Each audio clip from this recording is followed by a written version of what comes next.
So at this point, now that we've actually added all of the volumes and pointed them over towards my initiator, I'm going to walk through the steps from the initiator.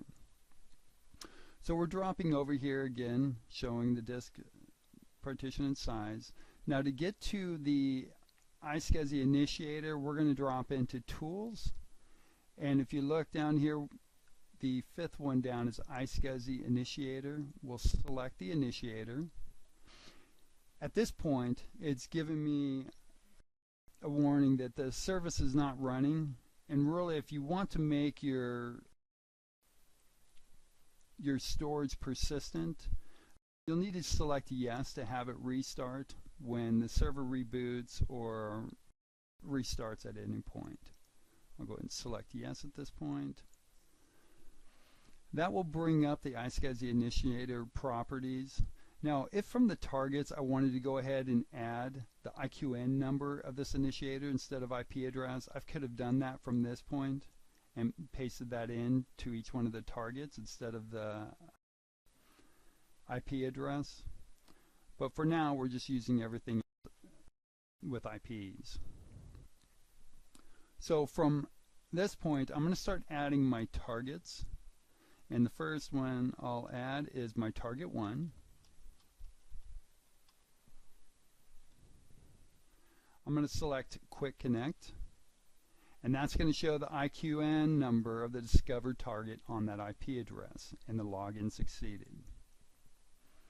I'm going to go ahead and add my second one.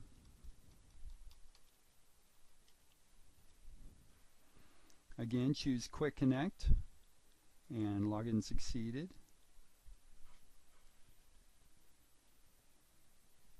Now from here I can drop over to volumes and devices, and if I select auto configure, this will allow the initiator service to automatically configure all the available devices, and really it binds the volumes so that on reboot it's going to be available for programs or services.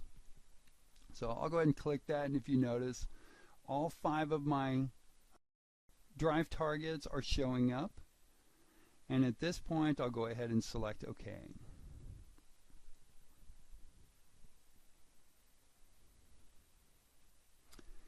Now what we're going to do is I'm going to go ahead and drop into disk management. And from here, if you notice, it changed from just that OS partition that we saw earlier to presenting 5 1 terabyte drives. So now from computer management, you'll notice that we have 5 1 terabyte drives. These are what's being presented from the 2 targets. Unlike a UNC path or share, I can go in and do some things. If I was to turn these online and enable them, I'm able to create a volume, able to partition these presented volumes, and do a lot more than just a standard UNC. So from this perspective, I'm going to go ahead and select online and initialize. And I'll do that for each one of the disks. I'm going to go ahead and select all of them to be online.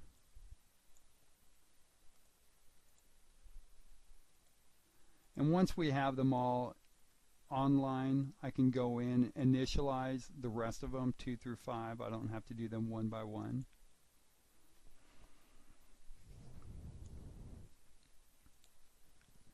Now if you notice that they're identified as basic disk, as I go in and create my volume, it'll actually change the disk type. So what I'm going to do is I'm going to just create a simple volume here, and this will be a wizard that gets initiated. I'm going to go ahead and identify this as my Y drive, and I'm going to give this a large drive volume and perform a quick format and keep it as NTFS. I'll cover in a follow-on video the REFS capability, but for now I'm keeping this as just NTFS partition. Go through and create it.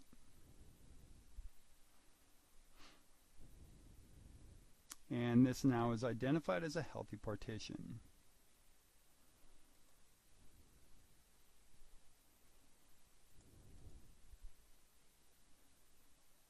So at this point, what I'll do is I'm going to go ahead and extend my volume.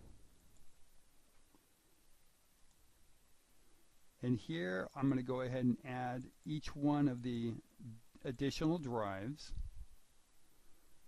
Keep the defaults here.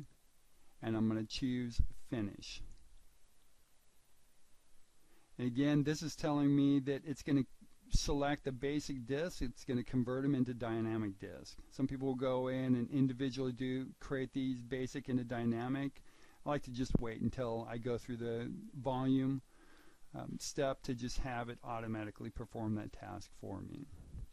So if you notice in the background, it's activating and creating my drives into dynamic drives, and then it'll go through the process to be able to present one large 5 terabyte drive.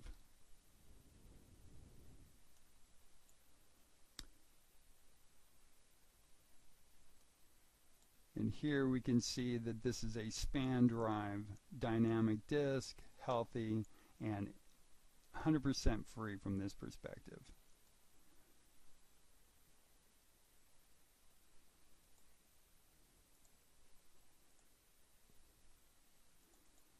So here I have my Y drive. I'm going to add a folder.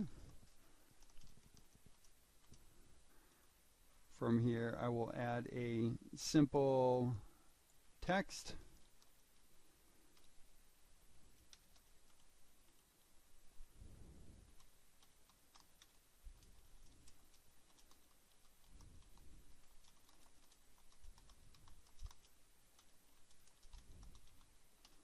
iSCSI Initiator with large Y drive. I hit Control S to save it, and I'm going to go ahead and look at the properties of this Y drive. And if you notice, I have 5 terabytes, very small amount of used space, and I am now complete with this demo. Well, I hope that this was helpful in walking you through how to set up iSCSI targets and presenting them to iSCSI Initiator. Please look us up on CenturyLink Cloud. And again, this is Bryan Rias, and thanks for joining.